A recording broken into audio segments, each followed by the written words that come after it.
Hello mga idol! Merry Christmas po sa inyong lahat. Ito tayo ngayon, nagtatrabaho. Paskong Pasko. Wala po kasing holiday dito sa Middle East. So kailangan po natin magtrabaho. Sandali lang po at tayo lilista ko lang to. Okay, 1, 2, 3, 4. Ayan, nalista na natin itong mga FedEx.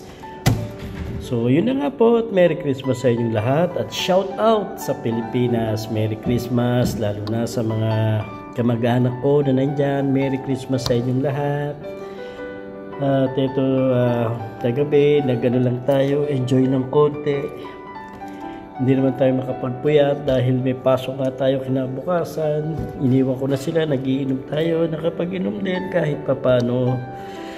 At yun na nga, maraming salamat po sa viewers ko. Maraming salamat.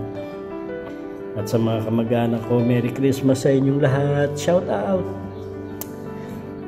Teka lang, at 4, okay na po? Okay na tayo. Okay. Di-deliver na natin. Ito po ang ating trabaho at mamaya naman ulit.